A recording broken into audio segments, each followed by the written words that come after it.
Listo, ya está el presidente Penagos.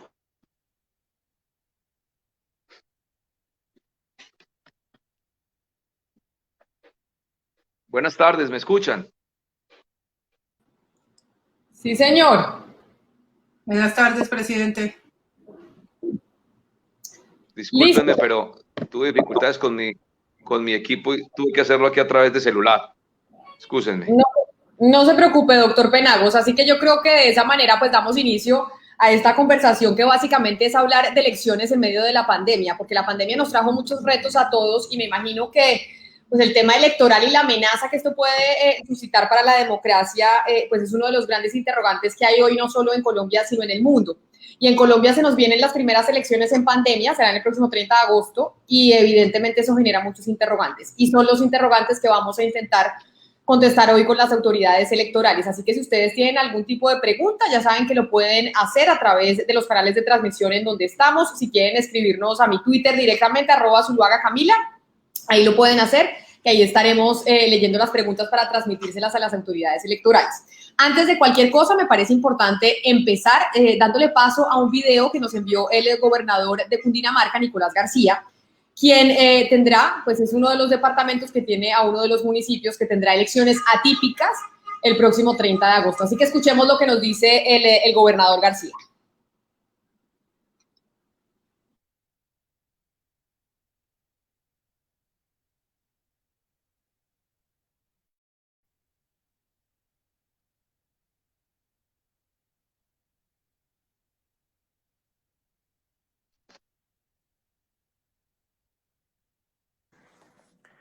He firmado el decreto mediante el cual se establece el domingo 30 de agosto la fecha para la realización de las elecciones atípicas para el alcalde en el municipio de Sutatausa.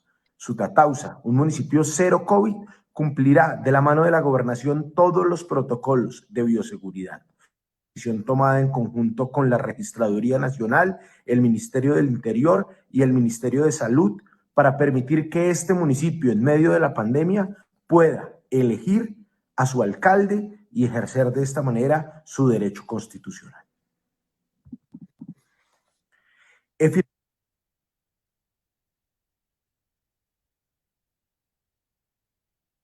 Entonces ahí básicamente veíamos cómo al dar las gracias al gobernador García del departamento de Cundinamarca, que está en un momento en un sitio que tiene dificultad con el internet y por eso no se pudo conectar. Pero yo creo que esas palabras del gobernador de Cundinamarca, señor Hernán Penagos, presidente del Consejo Nacional Electoral, pues da pie a la primera pregunta que me gustaría hacérsela a usted. Y es, ¿por qué es importante convocar y hacer elecciones atípicas en este momento? Sobre todo cuando estamos teniendo una situación atípica en el mundo, como es esta pandemia, que requiere de cero aglomeración de gente para poder frenar el contagio. ¿Por qué es importante de todas maneras insistir en que se hagan las elecciones?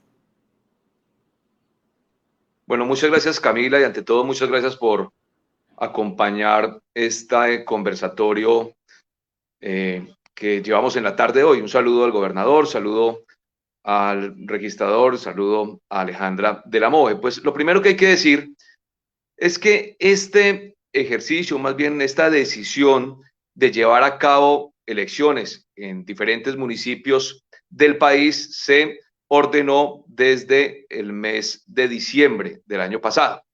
En ciertos municipios, en Sutatausa, donde ocurrió una circunstancia muy dolorosa, que fue el asesinato del señor alcalde electo, en el municipio de San Zenón, en el Magdalena, donde las circunstancias de orden público en el mes de octubre impidieron poder hacer la declaratoria correspondiente de alcalde y consejo, así como en los municipios de Achí, en Bolívar, y de Providencia, en Nariño, donde se van a elegir concejales. Así que lo primero que hay que señalar es que esta decisión fue adoptada desde el mes de diciembre.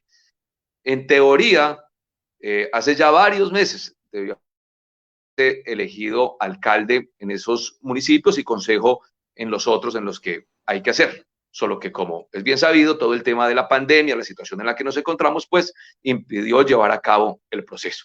Y en ese sentido debo señalar pues que esa circunstancia sui generis de no tener alcalde, por ejemplo, en esos dos municipios, ni consejo en algunos otros, que está generando miles de complejidades, por ejemplo, para la aprobación de los planes de desarrollo, pues obviamente de alguna manera es una forma de negar la democracia en un país.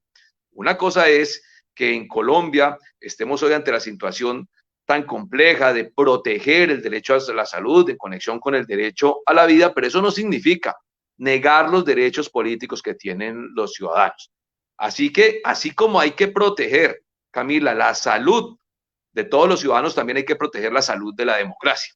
Y por eso es de la mayor importancia que en esos municipios, por pequeños que sea, y seguramente no tan referenciados desde lo mediático, pues se puedan llevar a cabo esas elecciones para que los ciudadanos de esos municipios tengan el alcalde elegido de manera popular.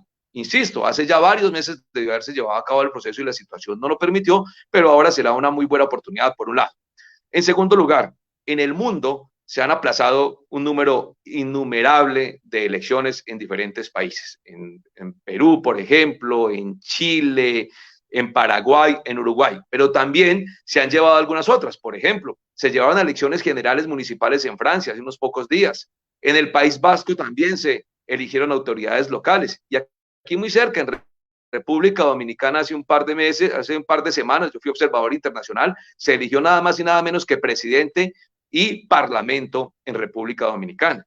Así que yo creo que es una buena oportunidad también, primero, insisto, para respetar el Estado de Derecho en el país, pero también una muy buena oportunidad para ir adecuándonos a esas nuevas realidades, porque posiblemente el año entrante, si siguen estas circunstancias, en cualquier momento tendremos elecciones departamentales y de pronto hasta nacionales en medio de una situación como en la que aquí nos encontramos, y creo que es una muy buena oportunidad para ir adecuando las normas e ir adecuando los protocolos a ejercicios que en el futuro pueden ser inclusive nacionales. Y hablando precisamente de eso, doctor Penagos, permítame saludar al registrador nacional, el doctor Alexander Vega, registrador, porque ahí es donde está el reto, y es cómo van a ser esos protocolos de bioseguridad para llevar a cabo estas elecciones atípicas en medio de la pandemia. ¿Cómo va a funcionar cuando siempre se nos ha dicho que no puede haber aglomeraciones?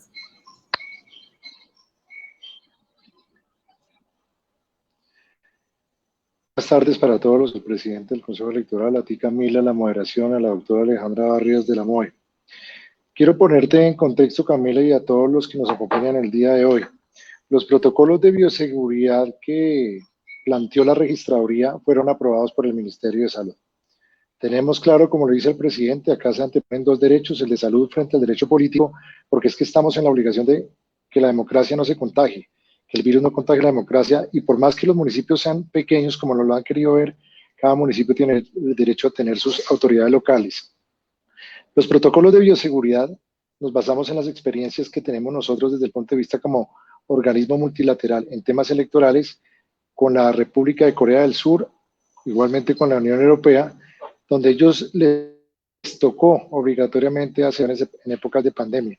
Entonces los protocolos ya han sido probados en otros países. Nosotros lo que hicimos fue replicar esa buena experiencia y con base en esos estudios que nos hicieron llegar tanto la OEA, AWEP, la Unión Europea, tomamos qué se adecuaría para estos municipios y le pedimos al Ministerio de Salud, que en este caso es quien otorga los protocolos de las actividades que deben hacerse, si efectivamente se podía hacer elecciones en épocas de...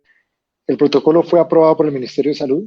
El protocolo tiene una rigurosidad que debe cumplirse por parte de la organización electoral, policía y...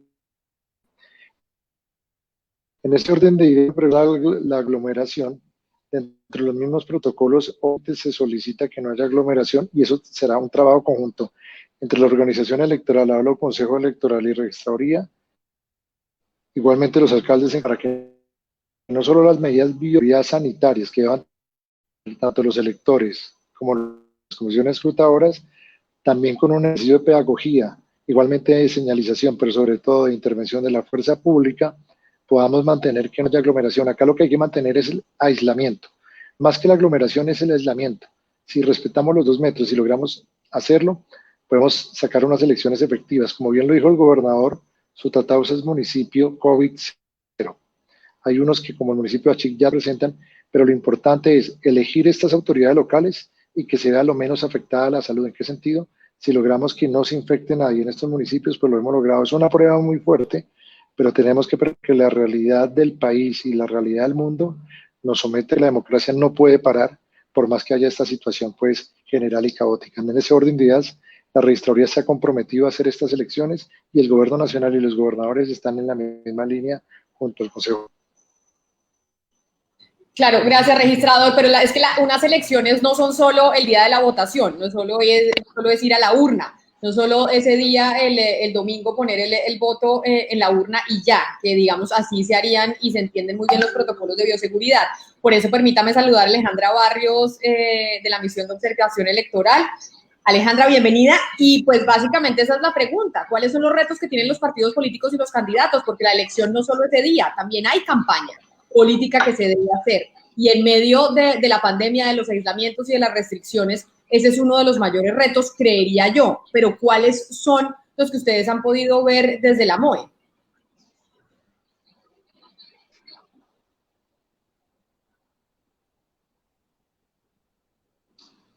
Tu micrófono, Alejandra.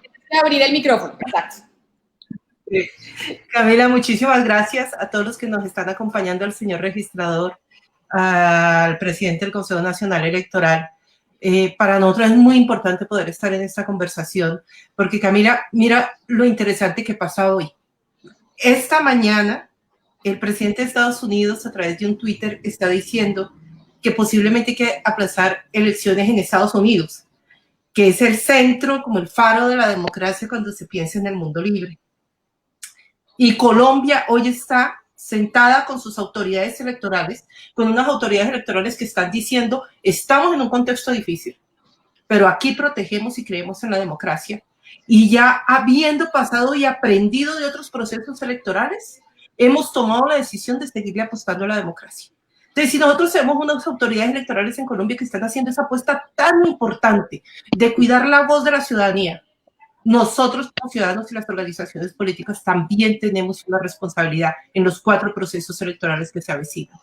Porque la razón por la que llegamos aquí, lamentablemente, tiene que ver en 3 de estos municipios porque se tomó la decisión por desaveniencia entre campañas políticas, ciudadanos que no aceptaban los resultados, diferencias profundas ideológicas, de quemar las urnas en uno de los municipios, en el municipio de San Zenón. Además, ocurrió algo absolutamente terrible, que fue quemar la registraduría.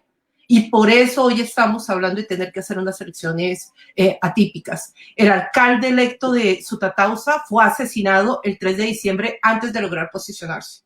¿Eso qué significa?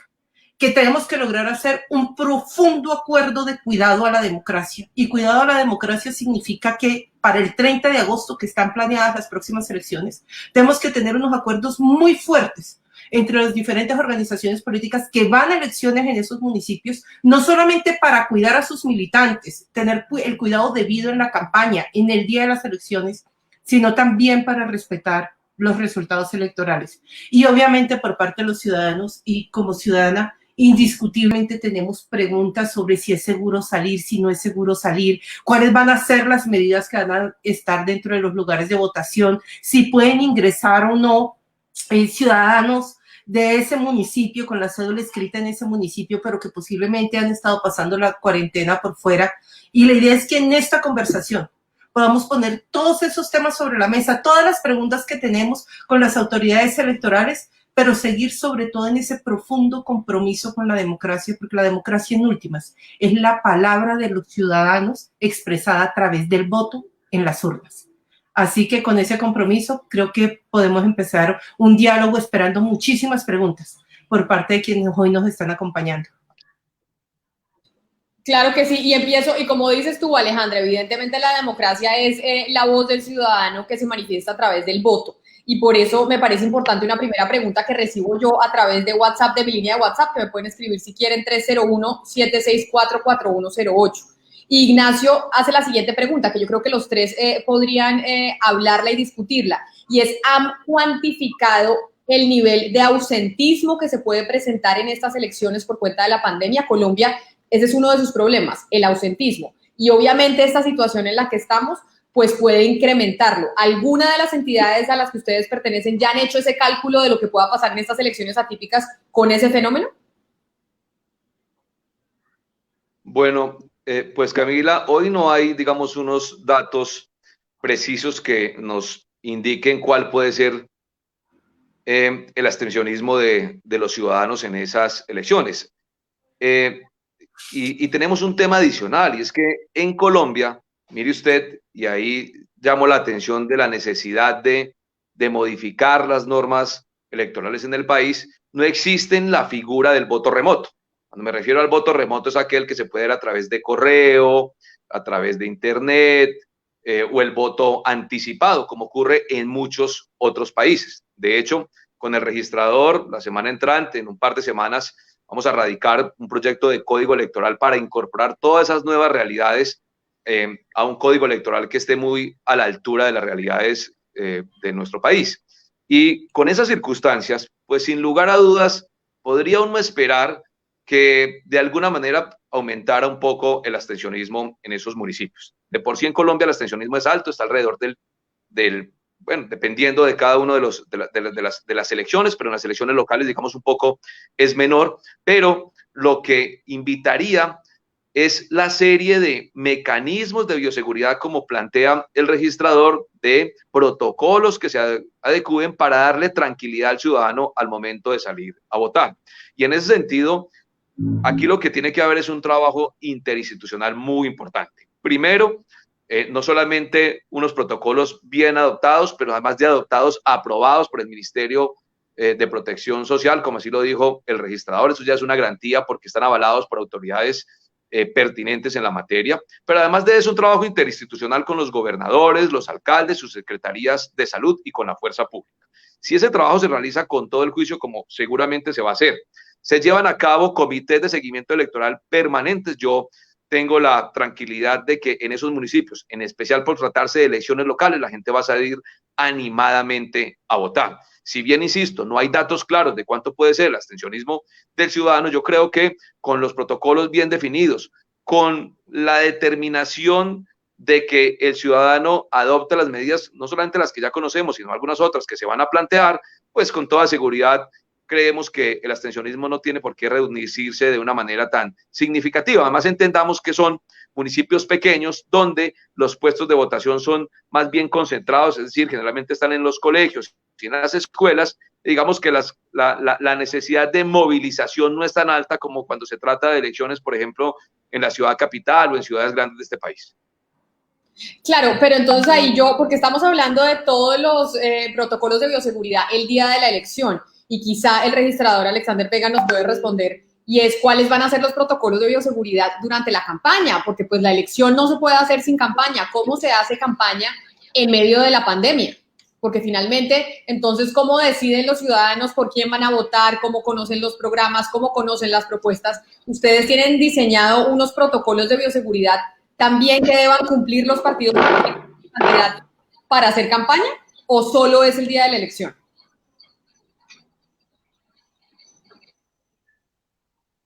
Registrador Vega, yo lo escucho. Muchas gracias, Camila. Dos contextos. Efectivamente, la abstención va a subir, es lógico que suba. Nuestro país es uno de los países en Latinoamérica que más se le ha criticado el tema de la abstención, y eso obedece a una de las tantas razones que lo comentaba el doctor, que es la legislación arcaica de Suecia y antigua que tenemos desde la Constitución del 91. Aquí hay que plantear dos cosas: un esfuerzo grande, obviamente, que la abstención baje por el miedo que la gente tiene a votar. Además, porque vayan a cerrar estos municipios, no podemos negar que nuestro censo electoral, que está contaminado por la transhumancia, no poder ingresar todo el mundo, porque lo que comentaba Alejandra, en uno de los municipios el gran detonante fue la transhumancia. El Consejo Electoral a excluir esas cédulas y generó, pues obviamente, que hicieran la zonada y no permitieran votar. Frente al proselitismo, así como nosotros estamos como organización electoral de garantizar la democracia, nosotros tenemos claro que la responsabilidad, lo que dice Alejandra, es muy simple. Los ciudadanos también tienen responsabilidades. No es solo la organización electoral. La ciudadanía tienen el derecho a ejercer el voto, y por ende los partidos políticos. Nosotros garantizamos el escenario de las elecciones. Entonces no es que efectivamente no va a haber mítines políticos ni aglomeraciones en la calle. Así como está reinventando la organización electoral y está adecuando para poder cumplir su fin misional, igualmente los partidos y la ciudadanía tienen que asumir también unos roles y unos deberes en esto. Uno, la pedagogía Dos, la reinvención de cómo se hace la campaña. Entonces, nos dicen, nosotros teníamos una reunión previa y nos decían, no, es que no vamos a poder hacer campaña y eso. De alguna manera, el proselitismo tienen que reinventárselo. Entonces, nosotros vamos hasta la garantía de que haciéndolas, el darse hoy en día, la gente debe utilizar otros mecanismos para trabajar la política. Y este tema es importante. Si en nosotros no nos queda clara sobre esta situación que está viviendo el mundo y el país, pues no hemos hecho nada. Lo que dijo el doctor Penagos es cierto. Algo que le sirvió a la organización electoral a los países es darse cuenta que nuestras legislaciones electorales eran legislaciones que estaban al siglo pasado. Nosotros hemos pasado al siglo XXI con este proyecto de código, pero sobre todo hemos pasado a darle cara a las tecnologías implementadas. A mí me preguntan qué hubiera pasado en una elección presidencial en esta época en Colombia. Nos tocaba garantizarla como fuera. El problema es que la legislación no nos permitirá votar de manera presencial. Si implementamos alternativas, podemos prácticamente, ante cualquier eventualidad de estas, salir a participar en la democracia. En ese orden de responsabilidades compartidas y los compromisos de la ciudadanía y los partidos tienen que ser igualmente en época de COVID. En ese sentido, pues, hay responsabilidad compartida y deberes mutuos. Claro, pero entonces ahí le pregunto a Alejandra Barrios de la MOE, y es si los partidos políticos tienen que reinventar su actividad proselitista, si nos vamos a los municipios en donde habrá elección este 30 de agosto, pues uno diría se tiene que hacer de manera digital, y el país también tiene un reto enorme en tener una cobertura digital. ¿Cómo? Y no poder hacer proselitismo también es una amenaza contra la democracia, que la gente conozca por quién va a votar, cuáles son sus planes. ¿Cómo están haciendo entonces los partidos políticos? Porque como yo lo decía cuando arrancamos, pues no es solo ir el domingo a poner el voto en la urna. ¿Qué pasa con esa actividad? ¿Cómo se están reinventando los partidos, como dice el registrador Alex Vega, que le va a tocar a los partidos hacerlo? Pues mira, Camila, esta es la primera vez que se va a poner en funcionamiento el protocolo de seguridad. Comparto exactamente la misma preocupación que está señalando, y es una cosa es reinventarse en Bogotá, en Barranquilla, en Cali, en Bucaramanga, y hacer campaña por redes sociales, inclusive ya las últimas campañas a la Presidencia de la República, Congreso de la República, mucho de lo que se había señalado es que habían irrumpido las redes sociales y que eso nos había cambiado completamente la comunicación política. Frente a municipios como Sutatausa, como Achí, como San Zenón, como Providencia, la pregunta es, ¿tienen esos municipios, los partidos en esos municipios, las campañas en esos municipios, la capacidad de poder hacer un proselitismo electoral, que en últimas eso es transmitir información de lo que están pensando para que los ciudadanos puedan tomar una decisión informada de por quién votar a través de las redes sociales? Lo veo muy difícil. Este primer ejercicio que se va a hacer en estos 4 municipios, creo que lo que debe permitir es poder tomar la medida de cómo realmente se pueden en municipios pequeños, que no son estos grandes ciudades donde se tienen mejores mecanismos de interconexión, de poder hacer campañas electorales que realmente den garantías, todas las garantías a quienes participan en la misma, y esa es una evaluación que creo que hay que poder hacer de manera muy tranquila con el Consejo Nacional Electoral, en cabeza y liderado por el Consejo Nacional Electoral, pero además con las diferentes organizaciones políticas que dan a la competencia electoral. No solamente se están eligiendo alcaldías, se están eligiendo también consejos. Tenemos, por ejemplo, en el municipio de Achí, 9 listas están compitiendo. Está el Partido Liberal, está el Centro Democrático, está el Partido Conservador, está AICO. El poder ir evaluando si las medidas de bioseguridad están acorde para poder brindar garantías también a las organizaciones políticas es fundamental. Porque obviamente primero el cuidado, primero los seres humanos, primero quienes participan, no podemos exponerlos en una pandemia, pero también hay que mirar cómo logramos ese balance, y en la medida que son las primeras 4 elecciones, es la primera prueba de fuego de esta resolución, de estas medidas, y como toda prueba de fuego, hay que evaluar después, posteriormente, con muchísimo juicio, cuál fue el impacto que se tuvo, si los ciudadanos tienen miedo o no. Mira, Sutatausa tuvo una participación del 79% de los ciudadanos en octubre del año pasado. 79% salieron a votar, con una mayoría importante gana el alcalde que lamentablemente fue asesinado y ahora nos encontramos en un escenario de pandemia y parte de lo que hay que medir en democracia es cuáles además son otras medidas necesarias para poder brindarle también garantías a los ciudadanos, pero sobre todo confianza para que puedan salir a votar y no solo a los ciudadanos. Creo que es un tema que puede venir más adelante y los jurados de votación. Los jurados de votación. Eso iba a preguntar, Alejandra, precisamente, porque no es solo el que va a votar, también hay unos ciudadanos que en elecciones normales que tienen que ser jurados están obligados a ir. ¿Se va a sancionar a quienes no vayan? A quienes decidan como jurados de votación porque les da miedo contagiarse o porque tienen alguna comorbilidad o porque están en medio de una cuarentena, etcétera, etcétera. ¿Qué va a pasar con esa gente? ¿Qué va a pasar con la gente que es jurado y no quiere ir, por ejemplo? Doctor Penagos.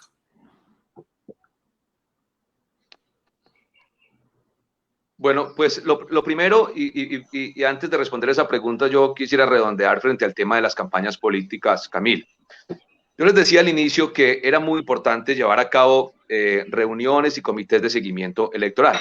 Nada más y nada menos ayer el presidente o el gobierno nacional determinó que se autorizaba la apertura en diferentes sectores, incluyendo el de movilidad, de aquellos municipios que son no COVID o los que tienen unos índices menores de afectación de COVID. Entonces, sin lugar a dudas, las campañas por medios tecnológicos van a ser importantes, pero claro, en estos municipios se utiliza o se estila pues hacer reuniones masivas, campañas puerta a puerta, diálogos ciudadanos permanentes, y eso es imposible señalar que se van a impedir. Por eso señalaba que en este caso es importante el trabajo interinstitucional, porque los comités de seguimiento electoral que se realicen en cada uno de esos municipios son los que van a permitir, de acuerdo a las realidades de cada una de esas entidades territoriales, por ejemplo, determinar si se pueden o no hacer actividades masivas, si se pueden hacer actividades al aire libre, y si se pueden hacer, hasta qué número de ciudadanos pueden reunirse. Si los candidatos van a hacer campaña, por ejemplo, puerta a puerta o diálogos en las diferentes veredas y en la parte urbana, qué protocolos deben manejar cada uno de ellos. Pero la campaña, digamos, el 1 a 1 que llaman algunos, o el trabajo político en las calles del municipio y de diálogo con el ciudadano no se va a impedir y no se tiene por qué impedir. Eso sí, tendrán que adecuarse a algunos mecanismos que serán los que localmente el alcalde determine. Eso por un lado. Eso le iba a preguntar, doctor Penagos, discúlpeme que lo interrumpa. Por el otro lado, frente al tema de los... Permítame, yo lo interrumpo en eso, porque usted dice, va a tener que haber unas reglas. Sí. Y ¿quién las va a determinar? Falta un mes para la elección y obviamente eso hay que prepararse muy bien. ¿Quién define? El alcalde local de cada municipio toma la decisión de cómo se van a aplicar esos protocolos, entiéndase, pico y cédula, o por ejemplo para los adultos mayores que tienen unas restricciones de salida por determinación del gobierno nacional. Todas esas normatividades que estamos teniendo ahorita por cuenta de la pandemia que impiden el desplazamiento del ciudadano, ¿quién lo va a determinar? ¿El alcalde local? Ustedes dan unas directrices desde el Consejo Nacional Electoral, desde la registraduría, pero el alcalde es el que define al final cómo funciona.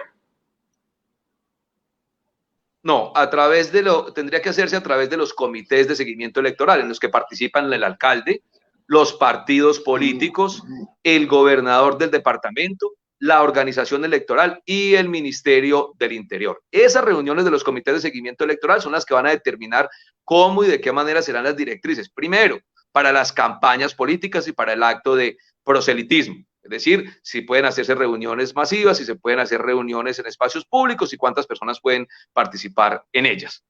Y obviamente tendrá que esas directrices estar adecuadas con las directrices generales que ha dictado el gobierno nacional y las que han dictado cada uno de los alcaldes y los gobernadores en sus respectivos territorios. Pero en esencia tiene que ser los comités de seguimiento electoral. ¿Para qué? Primero, para que haya garantías para todos los partidos políticos. Segundo, para que haya intervención de todas las instancias institucionales, desde el Ministerio del Interior, pasando por la organización electoral, gobernadores y alcaldes. Y tercero, para que haya un trabajo interinstitucional. Y yo creería que con esos diálogos esas reglas pueden definirse de manera muy precisa. Ahora bien, en relación con los jurados de votación, pues aquí en Colombia hay una gran ventaja que tenemos por encima de muchos países de Latinoamérica, y es que los ciudadanos en Colombia son muy respetuosos de esa designación, los ciudadanos en general en Colombia siempre asisten. No ocurre como, por ejemplo, en Perú, donde eso es un caos. Cuando inician el día electoral, las horas de la mañana no aparecen juradas por ningún lado en muchos lugares de ese país. Aquí en Colombia los ciudadanos tienen mucha cultura en ese sentido. Claro que,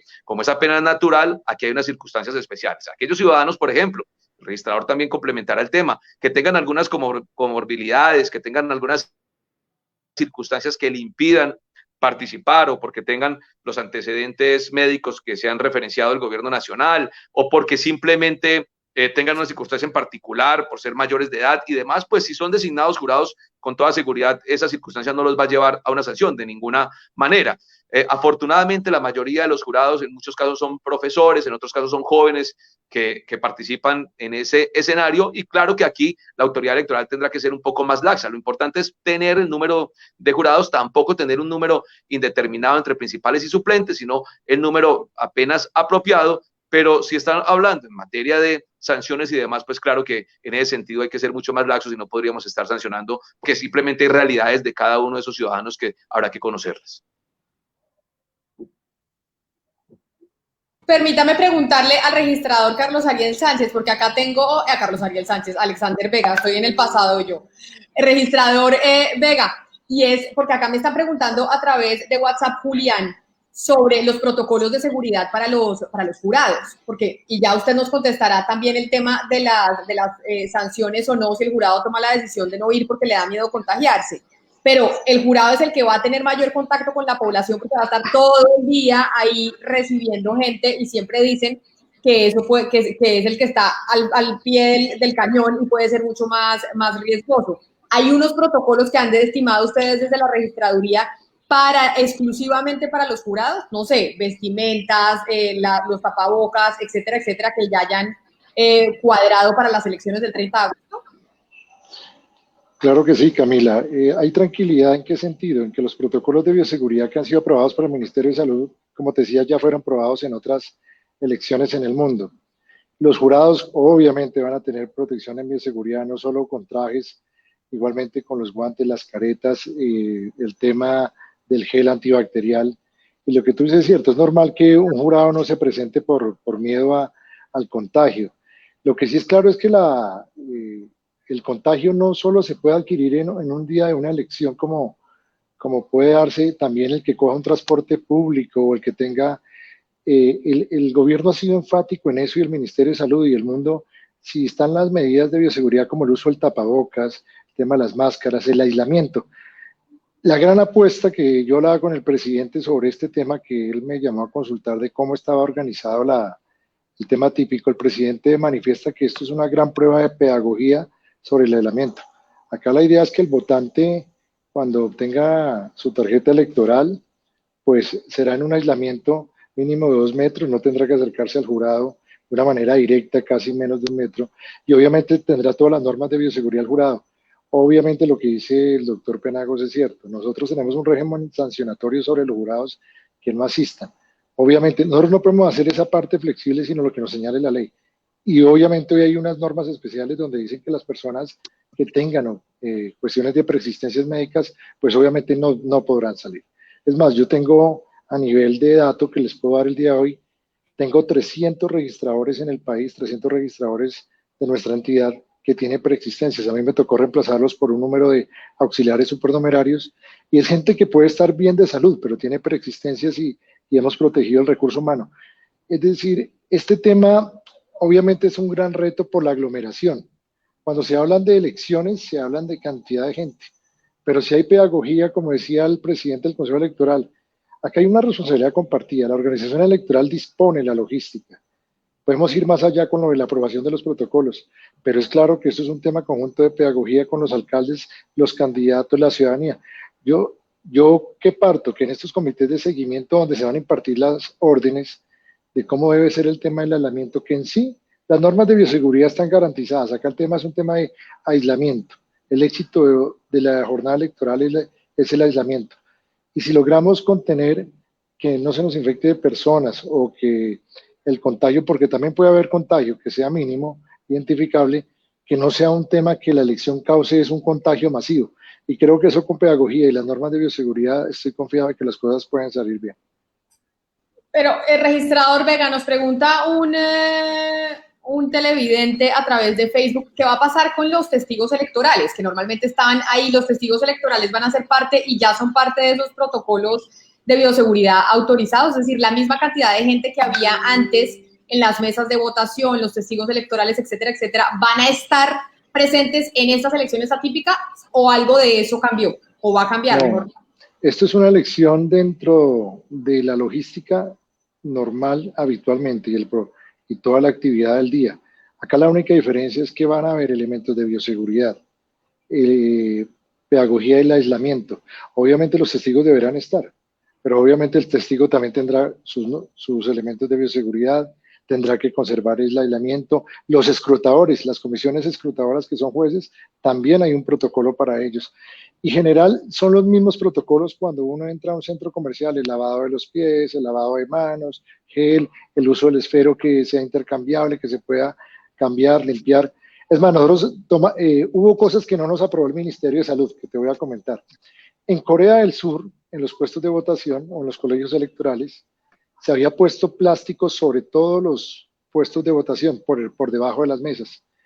El Ministerio de Salud de Colombia dijo que el plástico podría ser un propagador del virus, entonces nos ordenó retirar el plástico, que era un elemento que habían puesto en Corea del Sur.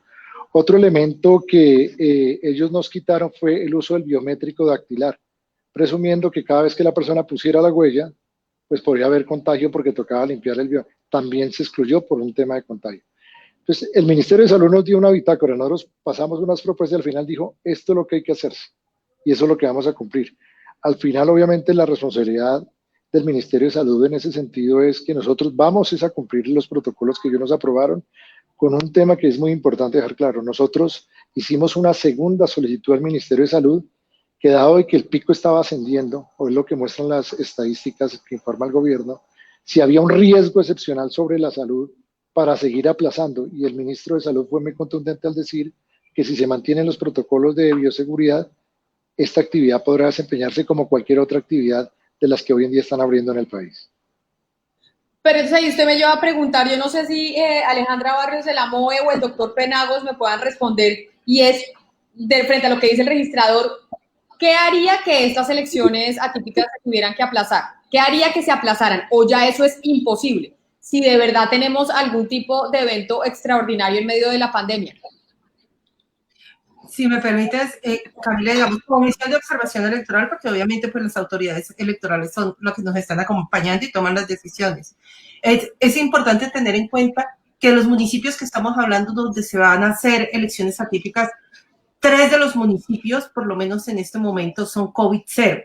Y eso es muy importante tenerlo en cuenta y también tenerlo en cuenta para que los ciudadanos y quienes sean designados jurados de votación en esos municipios puedan aproximarse al proceso electoral con muchísima tranquilidad, porque como lo que nos está diciendo Freddy Aguilera, que nos está siguiendo en Facebook, la transmisión dice, tienen que haber todas las garantías para los ciudadanos, también para las campañas políticas. Si estamos hablando de municipios COVID-0, en esos municipios hay mayor tranquilidad para aproximarnos al día de las elecciones. Los municipios, si en algún momento empieza a incrementarse el número de las personas con COVID, pues creo que ese es uno de los temas que en el marco de las comisiones de seguimiento electoral se tiene que empezar a hacer el seguimiento y tomar la decisión adecuada de cuándo es el momento posiblemente de decir, esta elección en particular, la de este municipio, toca aplazarla, porque ya empezó a subir o está en curva o empezaron a aparecer casos de COVID, porque son municipios además con censos electorales muy pequeños. Sutatausa tiene un censo electoral de 3.870 ciudadanos, San Zenón estamos hablando de 9.000 ciudadanos, es decir, son municipios pequeños que obviamente un fenómeno de COVID sí afectaría la asistencia de los ciudadanos para ir a votar con confianza y obviamente para prestar el servicio de jurados de votación. Y ese sí es uno de los temas que es fundamental poder mantener en todo momento diálogo con las organizaciones políticas y con las campañas para evitar dobles lecturas, porque en procesos electorales y en la disputa por el poder, tomar la decisión de hacer elecciones o tomar la decisión de suspender elecciones usualmente viene acompañada de lecturas de a quién se está favoreciendo. y tenemos que ser absolutamente razonables y transparentes en la toma de decisiones que se está haciendo en la competencia electoral. Pero Sí, sobre en eso mismo, doctor Penagos. Sí, en principio no habría, digamos, un hecho, o no se ve, por lo menos en los próximos días, una circunstancia de la que pueda derivarse la necesidad de suspender esos procesos electorales. Ya se ha dicho, primero, porque son municipios no COVID o con baja incidencia COVID, como así lo ha planteado el gobierno nacional. En segundo lugar, y eso es muy importante, ya lo dijo Alejandra, ya lo dijo el registrador, es mantener las comisiones permanentes de seguimiento electoral, donde se va tomando el pulso de las realidades que se van ocurriendo en cada uno de esos municipios, incluyendo a los partidos políticos. Y en tercero, pues lo principal es que hayan garantías para todos los ciudadanos, que hayan garantías para salir a elegir y también garantías para quienes se postulan, para que puedan llevar a cabo su proceso de persuasión política con toda la tranquilidad, para que no tengan ninguna dificultad para poder ir a buscar el voto ciudadano. Y insisto mucho en las comisiones de seguimiento porque en ellas, como se encuentran las autoridades locales y departamentales, pues también pueden ver, por ejemplo, incidencias en materia de orden público que se puedan presentar. Aquí hay una circunstancia y Alejandra la planteó de manera muy precisa. El problema de estos procesos electorales a veces inclusive tienen que ver con circunstancias muy ajenas a las realidades electorales desde el punto de vista de la autoridad o a las realidades de salud desde el punto de vista del COVID. ¿Por qué? Porque van ocurriendo situaciones en las que una u otra campaña, en función de cómo van viendo sus pulsos políticos, pues van buscando excusas para tratar de impedir la realización de esos procesos electorales. Por ejemplo, lo que ocurrió en Magdalena, en San Zenón, en el mes de octubre pasado, cuando hubo todo un ejercicio de vandalismo, sin lugar a dudas, eso pareciera ser promovido por intereses oscuros que ya tenían más o menos claro el posible resultado electoral. Y uno diría, ¿por qué más o menos claro el posible resultado electoral? Pues porque no es tan difícil en municipios pequeños entender qué candidato puede tener las mayorías, cuál tiene más el favor popular, cuál tiene una campaña un poco más fuerte. Es decir, no es tan complejo en municipios pequeños, tampoco voy a decir que eso sea exacto, pero digamos más o menos se siente el pulso como se siente a nivel nacional en cualquier elección. Entonces, aquí lo que hay que tener es muy claro de que en el evento en que se busquen argumentos para aplazar un proceso electoral, esos argumentos sean verdaderamente hechos relacionados con las circunstancias de pandemia en la que nos encontramos y no por estrategias políticas de aquellos partidos que de pronto sienten que sus aspiraciones se van dando al traste.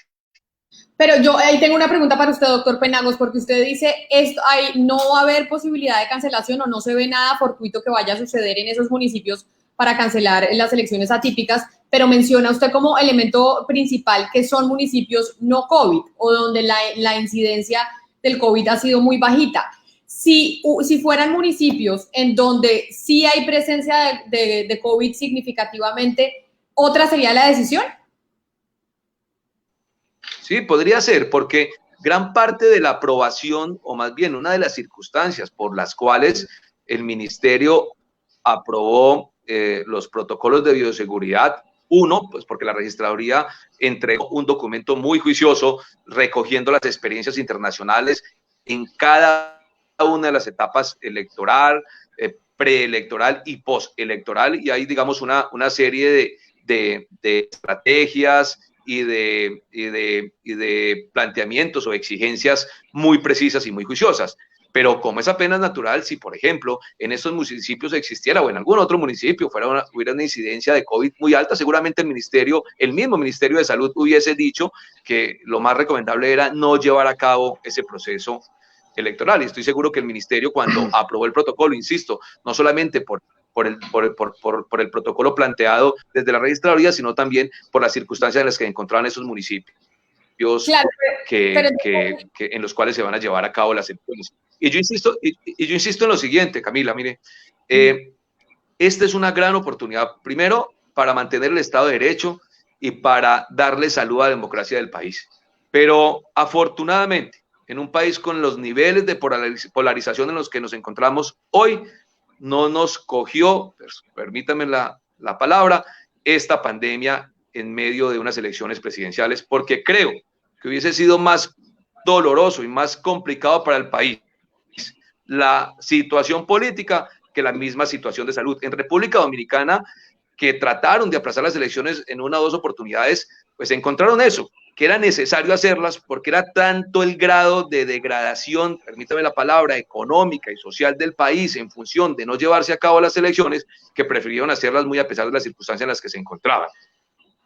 Entonces yo creo que aquí hay una buena oportunidad para ir recogiendo experiencias. Seguramente mañana, ojalá no sea así, de pronto tendremos que adelantar elecciones en un departamento grande o en una ciudad capital, o de pronto mañana o pasado mañana se nos presenten unas elecciones para presidente o para Congreso de la República en medio de unas circunstancias parecidas. Pues el país tiene que ir aprendiendo, y las organizaciones electorales, las organizaciones civiles como la Moda, entre todos ir encontrando mecanismos para enfrentar una situación de esas, porque a veces la democracia o a veces menoscabar la democracia puede ser mucho más complejo y mucho más trágico para un país que una misma situación de salud. Acá tengo una pregunta que no tiene que ver con los temas de bioseguridad, pero me parece importante porque las elecciones atípicas en uno de los municipios en donde se van a presentar son en San Zenón. Y desde San Zenón nos están escribiendo, yo no sé quién pueda responder esta pregunta, Aarón JG, que dice que qué ha pasado con el censo electoral de San Zenón en Magdalena, porque la depuración en qué ha quedado, que la comunidad está esperando eso desde hace mucho tiempo y que está pendiente del tema y no saben. Y obviamente eso genera, pues, tiene algún tipo de impacto ahorita en las elecciones del 30 de agosto. ¿Alguno de ustedes saben qué pasó con la depuración de ese censo electoral en San Zenón? Claro que sí, Camila. Nosotros hemos acogido las resoluciones de transhumancia que investigó el Consejo Electoral. Es decir, el censo electoral va a estar depurado de acuerdo a la solicitud que nos hizo nosotros el Consejo Electoral sobre la verificación e investigación que hicieron en San Zenón. Lo que comenta Alejandra es totalmente cierto. El detonante allá en San Zenón fue la depuración, el buen trabajo que hizo el Consejo Electoral para evacuar todo el tema de las cédulas de inscripciones irregulares.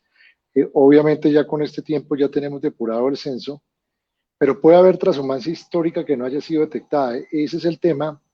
El transhumante histórico o las mafias de la transhumancia no se mueven de manera individual, se mueven en buses, se mueven de manera colectiva, porque la mafia de la transhumancia no es una mafia de carácter individual, siempre desplazan grupos de gente.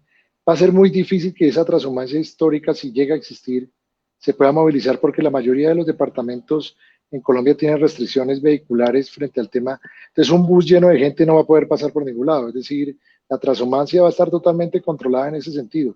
Pero lo que se le puede dar tranquilidad al ciudadano que hace la pregunta es que ya el Consejo Electoral hizo la depuración y la registraduría procedió a hacer toda la depuración de la inscripción irregular de cédulas, Camila.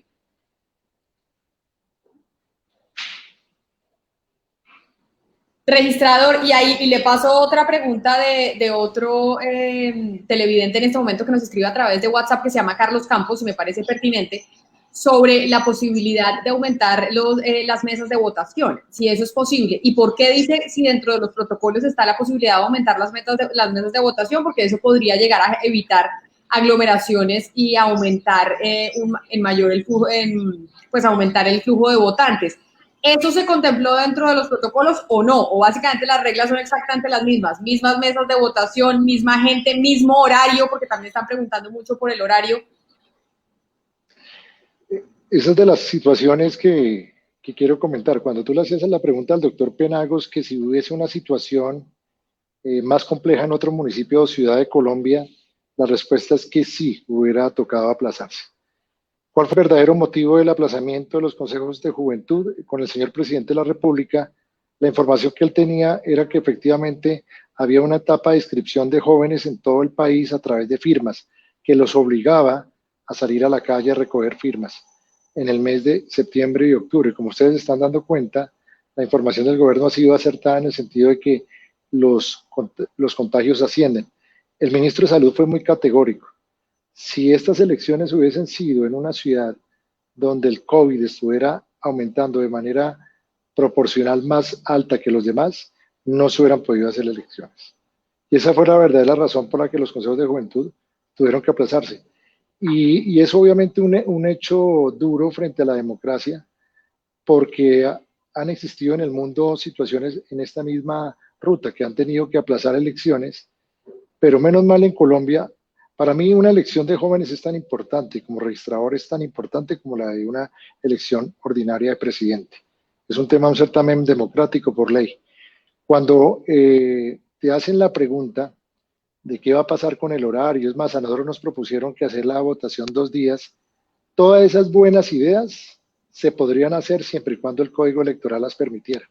Los funcionarios estamos bajo el régimen de la ley y eso es lo que estamos dándole la apuesta a que a la organización electoral, registraduría y consejo electoral a futuro tengan situaciones, tengan las herramientas jurídicas frente a estas situaciones. Efectivamente, nosotros vamos a disponer las mismas mesas porque es un censo que se va a distribuir. Tal vez podremos abrir una mesa al final para poder redistribuir el censo de cada mesa, pero en ese orden de ideas nos toca ceñirnos a la misma arquitectura de elecciones que se maneja hace más de 34 años en el país y que realmente no son 34. Colombia lleva votando más de 50, 60 años igual, el mismo sistema de urna, el misma identificación a través de la cédula. Lo único que ha cambiado es el tema del sistema político frente a las papeletas o frente a que quitaron la tinta indeleble. Pero en Colombia se sigue votando igual. En Colombia no se vota distinto. Nosotros estamos preparando una presentación muy bella sobre el código donde estamos buscando todo el patrimonio fílmico de cómo vota la gente en Colombia y uno empieza a ver videos del año 70, 60, 80 y la gente vota exactamente igual en Colombia. Nuestro sistema electoral quedó en el pasado y la pregunta que hace el compañero pues hace que nos toca prácticamente decirle que no se puede porque nuestra legislación no permite eso. El presidente mismo me lo dijo, hagamos la elección de los jóvenes por vía digital. El problema es que no se puede porque en Colombia solo se permite votar en puesto de votación. Usted no puede aumentar las mesas porque por ley no se lo permiten. O sea, no es posible generar más mesas. Por ley nos hablan de un censo entre 400 y 800 personas por mesa. Nosotros podemos hacer una redistribución de la BIPOL, pero eso nos implica también un puesto de votación más grande y toca ver también la infraestructura de cada municipio. Pero donde lo podamos hacer, lo podríamos hacer en la medida de garantizar la salud, pero toca ver también la infraestructura de los municipios, porque si no nos tocaría extender o agrandar los puestos de votación y si no lo hay. Nos toca es adecuar lo que hay. Alejandra Barrios quiere decir algo precisamente sobre ese punto de las urnas y de lo que está diciendo el registrador. Sí, Camila, estoy absolutamente convencida que la resolución, la 958, va a ir aprendiendo también de lo que va pasando en el proceso electoral. Hay una serie de medidas que nosotros hicimos recomendaciones tanto al Consejo Nacional Electoral como a Registraduría para que se tuvieran en cuenta y el registrador tiene toda la razón. Abrir puestos de votación necesita unos procedimientos y un poco cuando digo que la resolución tiene que ir aprendiendo es que afortunadamente estamos hablando de 4 municipios que son manejables y pequeños. Esta resolución va a tener que ir aprendiendo cuando empecemos a hablar de ciudades más grandes, por temas como puso el registrador. Quizás no tengamos que abrir más puestos de votación, que a veces se vuelve problemático. Quizás lo que tenemos que hacer es tener puestos de votación más grandes o redistribuidos, pero el mismo puesto de votación. Es decir, hoy en Bogotá, un puesto de votación como el de Unicentro sería un puesto de votación inviable en este contexto. Posiblemente no se tendría que abrir varios puestos de votación, sino el mismo puesto de votación distribuido en diferentes sitios para poder brindar garantías de mayor distancia, aislamiento y seguridad a las personas que asisten. ¿Sobre qué más va a tener que aprender esta resolución? Sobre el tema de la recolección de firmas. Nosotros tenemos hoy grupos significativos de ciudadanos. En estos procesos electorales la situación ha estado, digamos, ha podido manejarse en la medida que son organizaciones políticas las que se están presentando, son candidatos que debido a que hubo desórdenes se están volviendo a presentar. Pero si vamos a otros municipios o quizás elecciones departamentales atípicas, la resolución va a tener que aprender de la recolección de firmas. Pero Alejandra, ¿qué quiere decir la resolución va a tener que aprender? Porque yo entiendo que lo que dice el registrador Vega es que la legislación no se lo permite. Entonces, ¿qué significa eso de la resolución va a tener que aprender a adaptarse también a esta pandemia? Significa que la resolución va a tener que tener en cuenta, si esto no termina en los próximos 6 meses, 8 meses el término de la pandemia, va a tener que incluir mecanismos a través de los cuales las organizaciones de grupos significativos de ciudadanos puedan recoger firmas. Porque como tal existen en la ley. y tienen derecho a participar y presentarse a elecciones, si estamos hablando de elecciones atípicas, no de estos municipios, porque ese fenómeno no los tenemos. Pero entonces hay unos temas que quedan por fuera de la resolución o que pueden volver a repensarse de acuerdo a la experiencia que nos vaya dando las elecciones de Achí, de San Zenón, de Sutatausa, de Providencia, en Nariño. Es decir, cómo vamos ajustando y podemos generar reglas que brinden mayores garantías, porque hay escenarios de participación, hay escenarios de presentación, digamos, grupo significativo de ciudadanos que toman la decisión de recoger firmas para poder presentarse, donde tenemos que empezar a encontrar mecanismos a través de los cuales podemos incluirlos sin poner en riesgo a las personas por la recolección de las firmas. Y aquí hay unos sistemas que son muy interesantes, como el de México, que es a través de la cédula, a través de un aplicativo que se jala la información y no necesito ir recogiendo firmas. Y todas esas posiblemente innovaciones que se pueden hacer, que nos trae la tecnología, en el contexto del código electoral que se va a empezar a discutir, se vuelve un momento además impresionante para poder empezar a generar mecanismos novedosos que nos permitan mantener la democracia en contextos inclusive de pandemia como en el que hoy tenemos. Yo sí le quiero preguntar al registrador, ¿usted ve factible lo que dice la doctora Barrios? ¿Que le va a tocar nos le va a tocar aprender a la normatividad?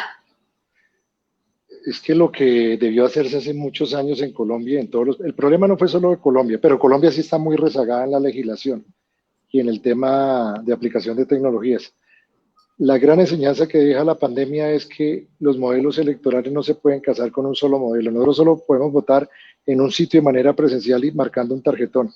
Lo que dice la doctora Alejandra, todo es viable.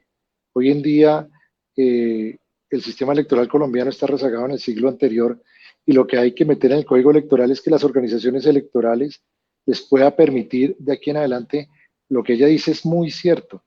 Si esto hubiera ocurrido en Estonia, todo el país vota digital. Listo, no estamos preparados, vamos a hacer la gradualidad. En estados de Estados Unidos se vota todo de manera por correo. Estoy seguro que si mañana hay que elegir el presidente en Estonia lo pueden elegir por internet digitalmente. Nuestro país, nosotros tendríamos que sacar a la gente a votar. Entonces lo que dice la doctora Alejandra, que en eso nos acercamos demasiado y llegamos a la misma posición, esto es una gran oportunidad. Ese es el momento de que el Código Electoral, que es una reforma técnica de aporte electoral de tecnologías, se apruebe en el Congreso. Porque si no lo hacemos vamos a seguir en esta situación. La pandemia trajo cosas muy delicadas, pero trajo lecciones muy claras. Y es que el sistema electoral, si no se modernizaba, pues íbamos a seguir en lo mismo. Corrupción al sufragante, corrupción en la mesa, y sobre todo la abstención. La abstención para mí no es un problema de apatía, es un problema de accesibilidad. Si la gente pudiera votar más fácil en el país, la gente votaba más. Pero es la oportunidad, lo que dice la doctora Alejandra, estoy totalmente de acuerdo. Ella ha sido promotora de las tecnologías, y no solo en la votación, sino todo en las etapas electorales y hasta en la recolección de firmas. Eso de recoger firmas en la calle podría hacerse por vía digital desde tu celular. Es decir, cualquier cosa. Hoy las tecnologías están inventadas, lo que hay que es aplicarlas y dejarlas en la legislación. Yo, frente a lo que están diciendo, yo quiero preguntarle al doctor Penagos, porque a mí me parece que hay una especie de contradicción. Y entonces, a ver usted, doctor Penagos, ¿qué dice al respecto? Porque dice el registrador Vega que si estuviéramos en municipios con incidencia de COVID mucho más alta de los que 5 que vamos a tener el próximo 30 de agosto, probablemente esas elecciones no se hubieran podido llevar a cabo. Y nosotros iniciamos esta conversación diciendo por qué es importante que a pesar de la pandemia las elecciones se lleven a cabo. Dígame, registrador, ¿dije algo que no era? Sí, no, qué pena. No es que lo haya dicho yo. Ten en cuenta una cosa, tanto el presidente del Consejo Electoral como el registrador somos la máxima autoridad en la organización electoral. Pero ante esta situación hay unas competencias que están por encima nuestro, que era la del ministro de Salud.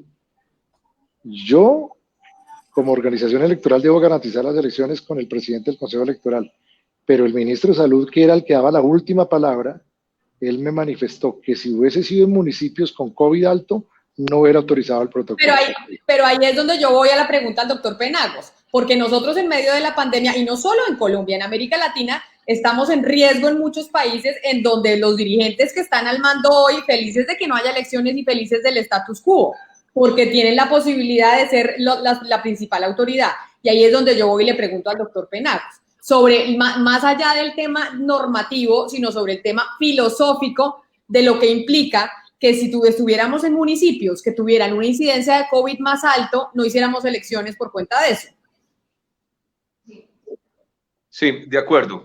De alguna manera, bueno, recojo lo que planteaba el registrador, y es que en el caso concreto, en particular, pues está precedido de un protocolo autorizado por el ministerio en eso ha sido un poco celoso. Pero si hablamos desde el punto de vista de Estado de Derecho, desde el punto de vista de derechos políticos, que acuérdense usted que los derechos políticos también son derechos humanos, pues un Estado, una nación no puede negarse a celebrar elecciones democráticas, libres y justas, con ocasión de circunstancias como en las que nos encontramos hoy. Yo veo que la gran mayoría de los países, si bien de manera muy juiciosa, aplazaron por unas semanas o meses la realización de elecciones, todos ellos ya se allanaron a llevar a cabo estos procesos electorales. Le hablaba de República Dominicana, del País Vasco, de Francia, ya se definió fecha para hacer elecciones en Perú, el plebiscito en Chile, ya están definidas las de Uruguay y las de Paraguay.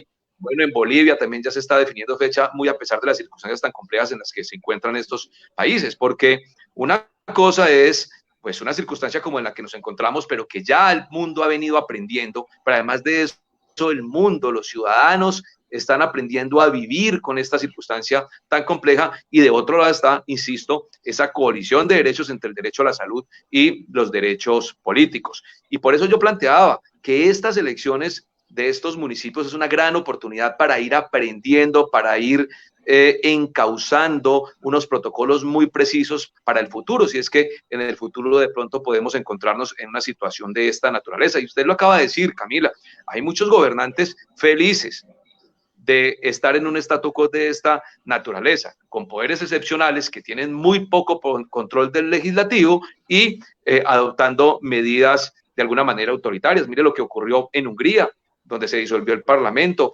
Algo parecido ocurrió en Israel, en Filipinas. Es decir, ya una de las grandes preocupaciones en el mundo, hablo del mundo occidental o del mundo democrático, es precisamente lo que los poderes excepcionales están causando en detrimento de las democracias globales. Eso es un tema muy complejo, y por eso, sobre pretexto de una circunstancia difícil, sin duda, como es la salud y como es esta pandemia, tampoco se puede vulnerar los derechos políticos y mucho menos el Estado de Derecho. Así que si el día de mañana nos encontramos en una situación de la misma naturaleza, ejemplo, para llevar a cabo unas elecciones en un departamento o en una ciudad capital, pues tendremos que adecuarnos a hacerlas. ¿Cómo? Pues insisto, con trabajo interinstitucional, con las debidas medidas de distanciamiento social. Lastimosamente, yo reitero lo que aquí ya ha dicho el registrador, en Colombia no tenemos mecanismos de voto remoto que suplan esa obligación de ir a las urnas. Mire, en el País Vasco, en las horas de la mañana tuve la oportunidad de participar en un foro de expertos con el IDEA Internacional, y escuchaba a un conferencista del País Vasco que nos decía: nos salvó el abstencionismo la posibilidad del voto por correo. No estoy diciendo que esa sea una gran alternativa. En Colombia los correos no es que sean muy eficientes, pero lo que estoy señalando es que el voto remoto, es decir, a través de otros mecanismos, es muy útil para las democracias y sirve. Ahora, ¿qué tienen que tener? Confianza, porque como es apenas natural, si el ciudadano, los partidos no tienen confianza en esos otros mecanismos de voto, pues claro, los temas se vuelven complejos. Pero sí tenemos que abrirnos un poco a esas nuevas realidades, porque posiblemente el mundo va a enfrentar muchas circunstancias parecidas a esta. Ojalá no, pero eso tiene que ir adecuando cada una de las democracias, tanto latinoamericanas como mundiales. Pero usted no dijo el ejemplo, lo voy a decir yo para que la doctora Barrios me responda. En Colombia podemos estar ante la posibilidad, yo no digo ya, pero podría llegar a suceder que tengamos que hacer elecciones en el departamento de Antioquia, uno de los departamentos más importantes y grandes del país. ¿Y qué pasa, doctora Barrios, si en Antioquia un departamento de semejante importancia necesita hacer elecciones y resulta que dicen no podemos convocar elecciones? Estoy hablando de un hipotético, por cuenta de la pandemia, que ahí me quiero devolver a la primera pregunta del riesgo de la democracia en medio del coronavirus. Pues Camila, por eso es tan importante poder empezar a hacer los procesos electorales de esta manera. Digamos, sí creo que la autoridad electoral tomó una decisión completamente acertada, empezando por San Zenón, por Achí, por Sutatausa, por Providencia, además dejando claro que son municipios pequeños en términos de censo electoral, pero no fáciles, ¿no? Acuérdense que en estos municipios hubo azonadas y venimos del asesinato de un candidato electo, un candidato electo a la alcaldía. Entonces, es una decisión completamente afortunada porque posiblemente para el próximo año, y esperemos igual que está en el hipotético, no solamente Antioquia, puede estar el departamento de Chocó, otros departamentos y demás municipios grandes, tenemos que poder avanzar con mayores y mejores garantías, sabiendo mejor cómo se hacen elecciones en municipios grandes, porque inclusive en un departamento como Chocó, la realidad es completamente diferente a algunas zonas de la misma Antioquia, donde hoy, por ejemplo, se está cerrando por provincias nuevamente debido al incremento de COVID. Es ahí donde decía, la resolución tiene que ir aprendiendo de estas experiencias y sobre todo, en términos de democracia, las decisiones que se están tomando y las decisiones que se vayan a seguir tomando son decisiones que hay que dialogarlas con las organizaciones políticas porque son ellos los que también tienen que incorporar las diferentes medidas que se están adoptando, pero además generar propuestas de mejora para que los ciudadanos puedan participar con mayor confianza en los procesos electorales, sintiendo que están no solamente en escenarios segundos, sino creíbles. La base de las elecciones es la credibilidad. Hoy, en las condiciones que estamos, creo que todos estaríamos muy preocupados si tuviéramos que ir a elecciones en departamentos, sea como Antioquia, que tiene mayor capacidad, mayor infraestructura, o un departamento como Chocó, donde si me hablan de virtualidad en una campaña virtual de Chocó, pues creo que haría lo mismo que usted diría, y eso allá como se come de verdad, eso como se hace. Y acá me escribe alguien por WhatsApp y la pregunta sería para usted, registrador, la aplicación de estos protocolos de bioseguridad, ¿qué tanto más le costó a la registraduría y si se tuvo que destinar mayor presupuesto por cuenta de la pandemia para poder llevar a cabo estas elecciones el 30 de agosto? No, Camila, ahí está el gobernador es el que paga y los entes territoriales pagan el tema de bioseguridad. Nosotros no tenemos dentro de nuestro presupuesto logístico la bioseguridad. Por eso, cuando se habla de la coordinación, dentro de la coordinación está que los municipios y los departamentos asumirán esos costos de bioseguridad. Entonces, y ahí está el gobernador que nos puede contar, creo que se conectó. Perfecto, gobernador Nicolás García, gobernador de Cundinamarca. Ya sabemos que está ahí en el carro, que está en un sitio con un internet un poco regular. Y cae perfecto que llegue usted en este momento para preguntar sobre eso, sobre qué tanto se aumentan los costos de la realización de elecciones por cuenta de los protocolos de bioseguridad que hay que aplicar. Gracias, Camila. Un saludo a Alejandra, a nuestro registrador. Efectivamente estaba en la provincia de Medina y Paratebueno, Villa del Llano. Preciso, pues el paso de los túneles no tiene conectividad y la provincia tampoco mucho. Pues para este caso puntual de Sutatausa, nosotros tenemos una inversión solicitada por el alcalde de 50 millones de pesos. Realmente estamos revisando, creo que debemos hacer un esfuerzo adicional. Es preferible que tengamos elementos de sobra y que seamos absolutamente estrictos y, si se quiere, exagerados en los protocolos. Esperamos nosotros que este día puedan votar por lo menos 2.000 personas en el municipio. Tenemos un único punto de votación. Es relativamente fácil el manejo de lo que vamos a tener ese día, pero por ser un municipio pequeño, los costos no van a ser mayores seguramente a 80 o 100 millones de pesos, también teniendo en cuenta que muchos otros elementos ya los tenemos en la gobernación, como son las pruebas, implementos de bioseguridad, que ya las teníamos para entregar a la comunidad independientemente de que tuviéramos las elecciones, unas elecciones que sin duda son aclamadas en el municipio. Yo tuve la oportunidad dentro de estos recorridos que estamos haciendo de caminar y de visitar Sutatausa, y realmente uno siente la incertidumbre de la gente, más por la ausencia de su alcalde, que fue asesinado antes de posesionarse, por no tener una autoridad ahí elegida por ellos, que por el mismo COVID, porque el municipio es un municipio libre de COVID. Gobernador, pero entonces, qué bueno que esté usted acá, porque usted es ya una autoridad. El doctor Penagos nos está explicando cómo ellos pues definen una normatividad, etcétera, etcétera, pero al final la autoridad ejecutiva es la que determina pues tomando las decisiones. y es en el caso de Cundinamarca, frente, por ejemplo, a la fuerza pública que tiene que llegar, si llega de otros municipios distintos, lo va a poder hacer, se va a poder desplazar. ¿Cómo están ustedes determinando quiénes pueden ingresar al municipio, quiénes no, quiénes pueden participar, quiénes no? ¿Cómo están manejando ese tema de frontera?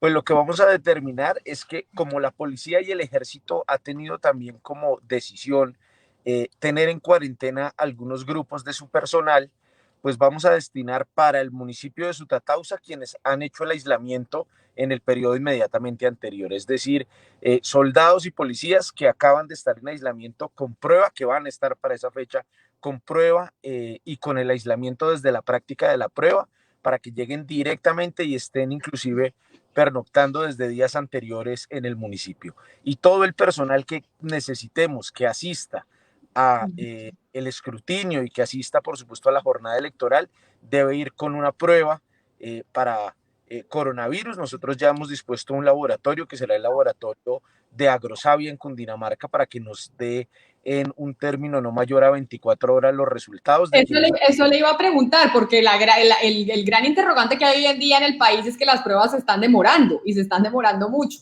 Entonces me parece importante el dato de que también la gobernación toma la decisión de destinar un laboratorio para que aquellas personas y aquellas autoridades que van a participar en las elecciones puedan hacerse la prueba y tener el resultado 24 horas después. Así es, destinamos a Agrosavia. Esta fue una de las recomendaciones, y más que recomendaciones, exigencias del registrador nacional, el doctor Alex Vega, para poder respaldarnos en la solicitud ante el Ministerio del Interior y ante el Ministerio de Salud, y por eso elegimos un laboratorio que está en el departamento para no depender de otras jurisdicciones y poder realizar las pruebas y tener, repito, en máximo 48 horas los resultados. Gobernador, usted dijo una cosa y dijo, realmente en Sutatausa la división y el temor y la incertidumbre que existe es mucho mayor por cuenta de no estar acéfalos en el poder, o sea, no tener mandatario por cuenta de su asesinato, que por el mismo coronavirus. Pero yo le digo, si el municipio que estuviéramos hablando del departamento de Cundinamarca fuera un municipio con injerencia de COVID significativo, ¿usted estaría haciendo exactamente lo mismo? Sí, convocando a las elecciones y haciendo todos estos temas de bioseguridad, así estuviéramos con una expresión del COVID mucho más alta. Sí, yo sí lo haría, Camila, y aunque no son iguales circunstancias, yo he sido, por ejemplo, uno de los promotores en haber abierto nuevamente la industria en Soacha, que es el mayor contagio que tenemos en el departamento, en haber reabierto la construcción, en haber reabierto estos sectores también en Mosquera, que es el segundo municipio de mayor contagio. En las grandes ciudades, nosotros en Cundinamarca hoy tenemos el 56% del departamento o libre de COVID o con máximo 2 casos. El 80% de los casos de Cundinamarca se concentran en Soacha, en Sabana Centro y en Sabana Occidente, pero también ahí se concentra el 80% de la economía del departamento. Por eso quisimos hacer una expansión grande en los hospitales de esas provincias para atender hospitalización, cuidado intermedio y cuidado intensivo. Hoy de hecho tenemos una ocupación, Camila, nuestra del 40%, que es muy por debajo del promedio nacional, que tomamos la decisión de subirla al 60% porque recibimos casos de Bogotá en la última semana de manera solidaria y porque no nos parece justo tener en Bogotá una ocupación del 97% y en Cundinamarca camas vacías sin atender colombianos y sin salvar vidas. Pero realmente el sentimiento que yo vi en Sutatausa de la gente sin saber a quién acudir, porque yo encargué a un alcalde funcionario de la gobernación porque era mi obligación, pero es realmente una persona que por más buena voluntad que tenga, pues no es quien la gente eligió. Pasó el periodo de planes de desarrollo y el municipio no tiene plan de desarrollo. Comenzamos ya a firmar convenios y a ejecutar acciones sociales de infraestructura y de reactivación económica y el municipio pues no tiene rumbo. Los concejales no están trabajando de la manera que debería ser, el personal de la alcaldía de libre nombramiento no obedecía a nadie, los funcionarios de planta menos. Realmente hay un tema difícil que en una ciudad grande tendría muchas mayores connotaciones, inclusive podría ser una de las causales para tener un aumento grande en los contagios por no tomar medidas o por no ser acatadas por la falta de credibilidad en la autoridad. Yo sé que esta conversación es para hablar de estas elecciones atípicas y no de voto electrónico, no de reforma a la manera al sistema electoral en Colombia, pero mucha gente nos está escribiendo precisamente eso. ¿Para cuándo el voto electrónico? ¿Para cuándo de verdad una reforma? Etcétera, etcétera. Y yo sé, Alejandra, que usted ha estado detrás también de ese tema porque incluso trató de mencionarlo. Entonces, ¿qué le respondemos a la gente sobre eso? Mira, hay una generación que viene detrás de nosotros que entiende la tecnología, que confía en la tecnología. El tema de la democracia es un tema de confianza, por eso nosotros no hemos logrado dar los pasos hacia a votos diferentes y ni siquiera electrónicos. Mira, el voto postal. En Colombia, si uno dijera voto postal, lo mirarían y le decían, uy, no, pero imagínate la cantidad de votos que van a meter en un sobre. La democracia es un tema de confianza. Y viene una generación atrás que hoy confía y está viendo, y la pandemia nos ha lanzado 10 años adelante en términos de tener que buscar soluciones en la tecnología que nos permita fortalecer los procesos democráticos. La tecnología es un aliado fuertísimo de la democracia, Camila, y este país tiene que empezar a pensarse en esa lógica. Nosotros reglamentamos todo a tal punto que quedamos atrapados en camisas de fuerza de nuestras propias reglamentaciones y a veces eso nos impide poder mirar opciones e ir avanzando, apoyándonos en la tecnología, ejercicios democráticos. Yo soy una absoluta convencida que nosotros tenemos que poder avanzar en reformas al Código Electoral y reformas políticas electorales que abran a diferentes opciones, que se tome la decisión en determinado momento si se desea o no utilizar la tecnología para determinados procesos. Pero creo que lo del COVID nos está enseñando que no podemos generar procesos que no seamos capaces de adaptar, porque estamos hablando de democracia y la democracia hay que cuidarla y tenemos que lograr ampliar el espectro que participa. Nosotros tenemos lugares en este país, Camila, donde la gente no llega al lugar de votación porque tiene que transportarse 6 horas en una lancha, en una panga, en una voladora, 7 horas, 12 horas a unos costos altísimos. ¿Qué tal hay un kiosco digital? Donde posiblemente el Estado pone un kiosco digital y ese grupo de ciudadanos, esa comunidad puede acercarse y con confianza, con conocimiento, poder depositar el voto. Sé que no es una mirada para dentro de 4 años ni para dentro de 5 años, pero creo que la forma de empezar a alcanzar esos horizontes es que empecemos a mirarlos, a soñarlos, a pensar que esas son opciones y empecemos a construir los acuerdos políticos, el marco legislativo y la confianza en los ciudadanos para poder avanzar poco a poco en algo que podrá pasar en 15 años quizás. Pero si no nos empezamos a mover ahora, en 15 años vamos a estar preguntándonos si es posible hacer uso de la tecnología y ponerlo al servicio de la democracia. Claro, y de hecho ya en el Congreso de la República se están radicando proyectos al respecto y demás, pero yo le pregunto a usted lo mismo, doctor Penagos, porque la gente dice, ¿para cuándo el voto electrónico? Esta pandemia, pues mejor dicho, se habla mucho de la carrera de la vacuna, pero pues no sabemos si la vamos a tener o no la vamos a tener, y entonces nos toca empezar a trabajar pensando en que esto se va a quedar, mientras tenemos una solución distinta, y por eso quisiera darle la palabra a usted para hablar al respecto. Bueno, tengo el audio un poco regular, no sé si me escuchan, pero lo primero es que lo que se hace necesario llevar a cabo, Camila, es adecuar la normatividad actual a las realidades que aquí referenciaba con tanto juicio Alejandra.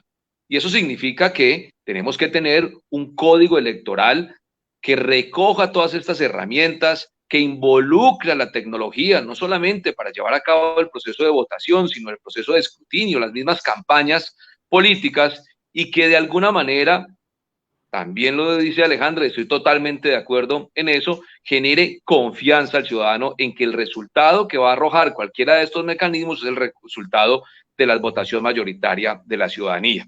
Lo decía al inicio de este diálogo, en un par de semanas vamos a radicar con el señor registrador un proyecto de reforma al Código Electoral donde de alguna manera se involucran todas esta serie herramientas en el país. Entonces, lo primero es adecuar la normatividad, y yo creo que eso se puede lograr en el transcurso de este semestre, de pronto parte del otro, sacando adelante un código electoral en el que participen todos los partidos políticos, en el que opine la academia, las organizaciones civiles, en el que se recojan ideas para nutrirlo y tenerlo lo más concertado posible. Aquí no se trata de puntos de honor ni del Consejo Electoral, ni de la registraduría, para nada. Lo que se trata es poner a disposición de la ciudadanía ese nuevo código que sin lugar a dudas va a ser de mucha utilidad, porque hoy miren lo que nos encontramos. Ninguna posibilidad de voto remoto podemos utilizar para estas elecciones, y eso que en otros países fue la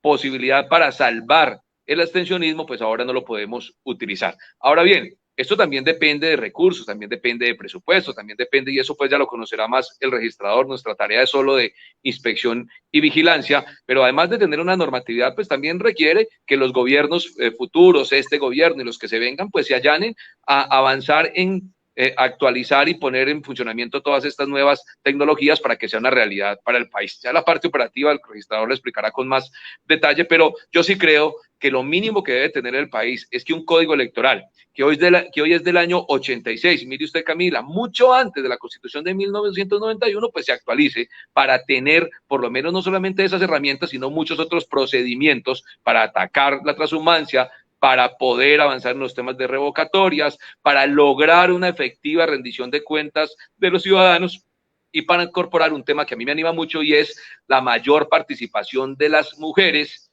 en las listas y en las elecciones que se vengan, así como la violencia de género en materia política, que hoy en el país no está lo suficientemente involucrada y que ya la estamos viendo, o la vimos por lo menos en las pasadas elecciones. Y ahora quisiera escucharlo a usted, gracias, doctor Penagos, a usted, registrador Vega, porque como lo decía el doctor Penagos, usted nos puede explicar más un poco la logística y demás de hacia dónde podemos ir y hacia dónde necesitamos ir en términos tecnológicos en nuestro sistema electoral. ¿Ya se puede proyectar? Sí, ya lo he hecho. Quiero compartir con ustedes una cosa que le va a gustar a todos, sobre todo a Camila, Alejandra, algo muy visual. Les voy a proyectar un video, dura 1 minuto, les voy a poner en contexto el video, no lo han visto ni siquiera mis delegados, ya lo vieron para entender la situación. O sea, tenemos Chiva aquí en el foro. Sí, pero es un antecedente de qué es la confianza, y vamos a entender qué es la confianza en el sistema electoral. No sé si lo pueden proyectar y les explico el video, dura 1 minuto. Es una pieza importante que recuperamos para llevarla al Congreso. Ya, la proyecta.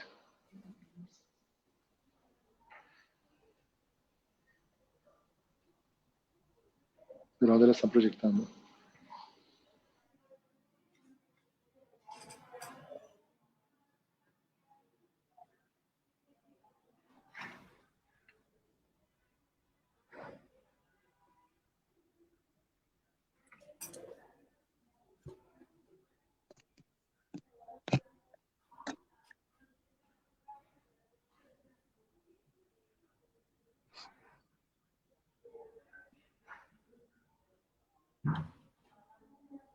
Mientras tenemos el video que ya lo van a poner el registrador, permítame para que entonces cierre usted porque se nos va acabando el tiempo. Aquí nos avisan internamente, apenas esté listo el video, lo ponemos. Perfecto. Para que les quiero explicar eso. Es un video que se recuperó en la época del doctor Luis Camilo Osorio, es registrador nacional, donde quiso probar el voto electrónico y se fue al municipio de La Calera, a 30 minutos de Bogotá. Es una pieza maravillosa que explica qué es la confianza. Luis Camilo Osorio llega de una manera iracunda y el día de la votación instaló computadores en todos los puestos de votación. Cuando bajan los campesinos, ellos mismos están alegando su ignorancia frente al sistema. Y él de manera iracunda les dice que cómo no van a ser capaces de votar en computador. Entonces le exigen que traigan los tarjetones para que la gente pueda votar con los tarjetones. Este ejemplo que tenemos en este video explica por qué la confianza electoral se debe garantizar en el sistema a través de las tecnologías. Y hay ejemplos en el mundo que se dieron ya de manera importante, que las tecnologías hay que aplicarlas de manera gradual. La idea de nosotros con la organización electoral, Consejo Electoral y Registraduría, es dejar 4 modelos para implementar. Se mantiene el voto actual, que es el voto presencial, también el presencial como un voto electrónico mixto, se maneja también un voto digital, igualmente un voto anticipado. Al final lo que hay que buscar es que Colombia tenga varios modelos para votar y se adecúen a la cultura política, a los estratos socioeconómicos donde haya conectividad, también al nivel educativo, porque no se puede implementar como en el video que si lo alcanzamos a proyectar se van a dar cuenta, las tecnologías son graduales. Lo que sí es claro es que el código llegó para en este momento ser aplicado. Y la pandemia nos da la ventaja en el argumento más importante que te lo voy a decir, Camila. ¿Qué hubiera sido las tecnologías en esta época de la pandemia si no las hubiéramos tenido? Es la misma reflexión que vamos a hacer. Hay que aplicar esas tecnologías porque quedó claro en el mundo que si las tecnologías no hubieran estado presentes, esta situación no se hubiera podido manejar como hoy, gracias, lo podemos hacer a través de lo digital.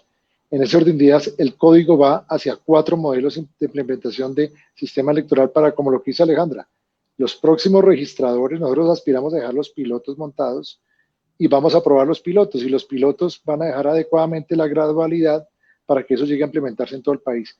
Pasarán 10, 20 años donde el país votará en unas zonas todavía de la manera clásica, pero llegaremos totalmente. Y el voto digital estamos apuntándole a hacer la prueba piloto con los colombianos en el exterior, que no se presenten a los consulados, que tengan que desplazarse de una ciudad a otra por fuera de un continente o de un país a otro, sino que lo hagan de manera digital. Entonces le vamos a apostar a todas esas tecnologías. Es un catálogo de tecnologías para que al final lo que se garantice es la democracia. ¿Cuál es la idea? Que si se presenta esta situación a futuro, no sea un estado de conmoción interior o exterior, este catálogo de tecnologías y de modelos, la organización electoral y las fuerzas políticas tengan garantizada el día de la elección. Ya tenemos listo el video registrador, o sea que si quiere lo ponemos para contextualizar un poco más lo que usted nos acaba de decir. Muchas gracias.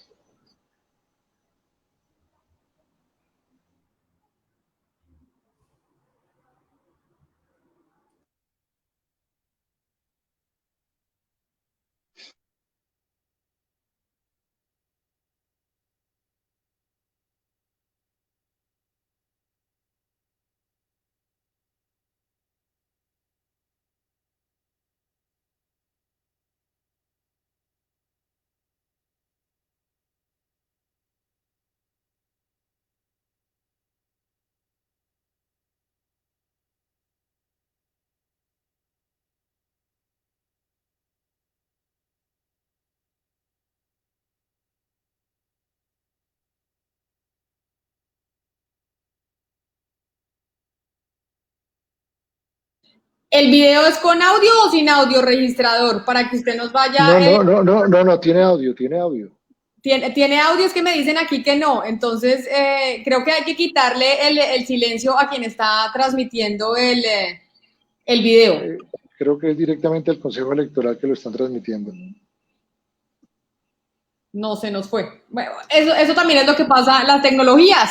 Las tecnologías, imagínense en las votaciones, lo que dice mucha gente también. Lo que se veía en el video era que el doctor Luis Camilo Osorio llega de manera intempestiva a la Calera y preguntaba por qué no han votado, cómo son de ignorantes, cómo no van a poder votar, no sé qué, y se confronta con la gente. Y la gente, los campesinos, le dice que nosotros somos ignorantes, no sabemos manejar, tráiganos los tarjetones porque queremos votar. Y al final le toca traer los tarjetones y los computadores quedaron a un lado como una prueba tecnológica de lo que nunca funcionó.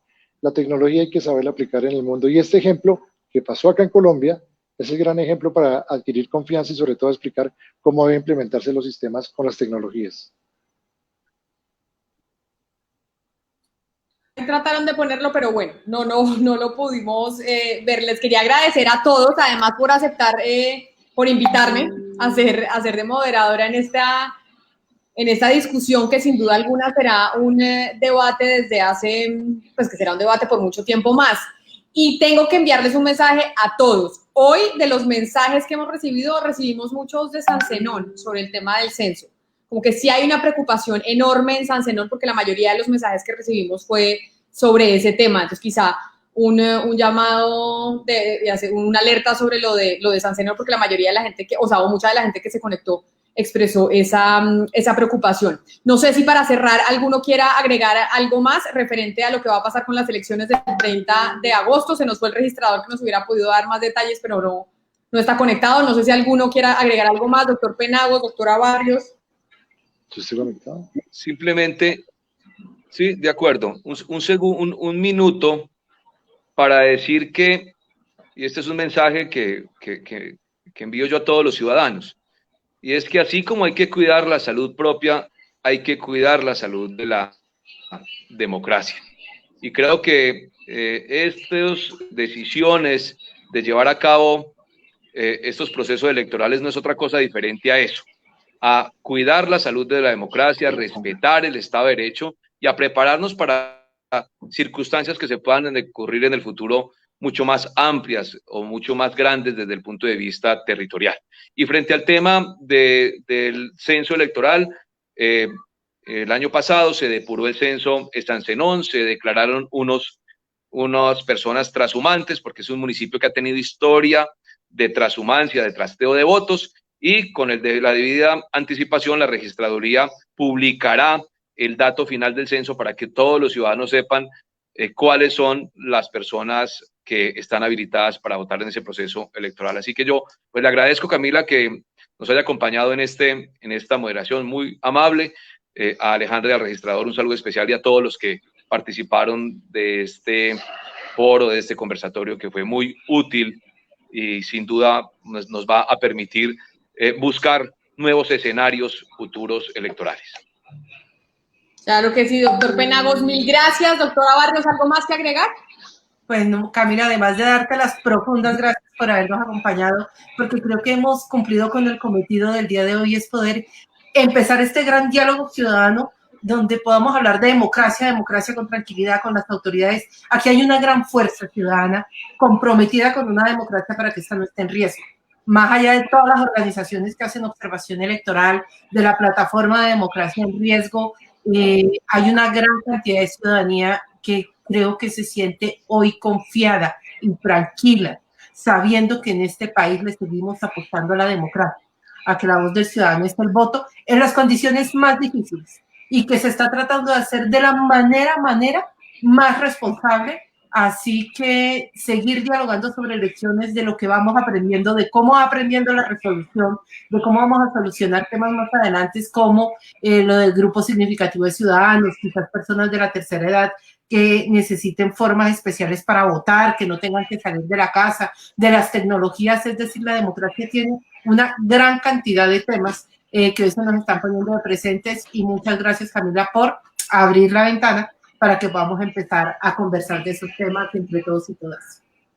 Claro que sí, registrado. ¿Usted algo más que agregar a esta conversación, ya para despedirnos? Claro que sí, Camila. Las reflexiones que nos deja la pandemia, el mundo digital, por eso hoy se llama la democracia digital. Vamos hacia allá, vamos hacia ese camino. El gran objetivo que tenemos hoy como organización electoral es llevar la democracia y protegerla en el mundo digital.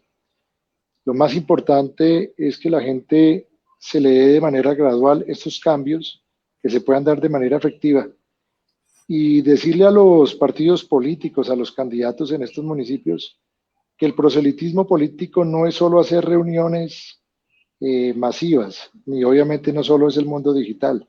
Es entendible que hay zonas del país donde lo digital no puede llegar, pero no son solo las reuniones presenciales, hay muchas formas de hacer proselitismo. El Estado garantiza a través de todos los poderes, en este caso la parte del gobierno, la seguridad. Nosotros hacemos las elecciones y lo importante es que salgan a votar. Son municipios, como dijo la doctora Alejandra, libre de COVID, se puede votar sin miedo, y nosotros vamos a garantizar la bioseguridad a través de todos los protocolos y los gobernadores. Ha sido muy placentero para mí exponer las tesis que tenemos en el plan de acción de la Registraduría del siglo XXI, en el cual el Código Electoral va a ser la hoja de ruta para toda esta gran transformación digital. Muchas gracias. Pues a todos ustedes muchas gracias, a ustedes por participar, también al gobernador por haber estado conectado, que volvió a tener pérdida de señal, y a todos aquellos que estuvieron pendientes de esta transmisión, escribiendo con preguntas, muy activos. Traté de leer la mayoría, pero leerlas todas es muy difícil. A todos mil gracias y feliz noche. Buenas noches. Muy amable, chao, chao.